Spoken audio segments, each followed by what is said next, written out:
அனைவருக்கும் கணித வணக்கம். இப்போ பார்க்க போகிறது 7ஆம் வகுப்புக்குரிய கணக்கு முதல் பருவம். இயற்கணிதம்ங்கிற யூனிட்டில் பயிற்சி 3-2 உள்ள கணக்குகளை பார்க்க போகிறோம்.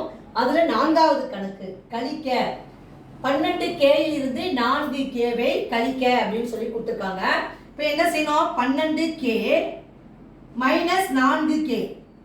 இப்போ ஒத்த மாறிகளாக இருக்கும் பொழுது நம்ம கழிக்கலாம். அப்போ 12ல் 4 கழிச்சோம்னா எவ்வளோ வரும்? 8K. ஆன்சர் வந்து 8K. அடுத்த கணக்கு பாருங்க. 25Q இருந்து 15Qவை கழிக்க. 25Q minus 15Q. அப்போ 25ல் ஒரே மாறியா இருக்கா? 25ல் 15 கழிச்சோம்னா 10Q. ஆன்சர் வந்து 10Q. அடுத்த கணக்கு பாருங்க, 3வது கணக்கு. 17XYZ இருந்து 7XYZஐ கழிக்க. 17XYZ இருந்து 7XYZ கழிக்க சொல்லி கொடுத்துருக்காங்க. அப்போ என்ன வரும்? 17ல் 7 கழிச்சோம்னா 10. ஆன்சர் வந்து என்ன வந்துடும்? 10XYZ.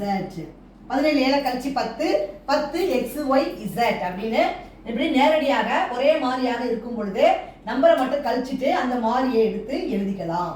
புரிஞ்சுங்களா?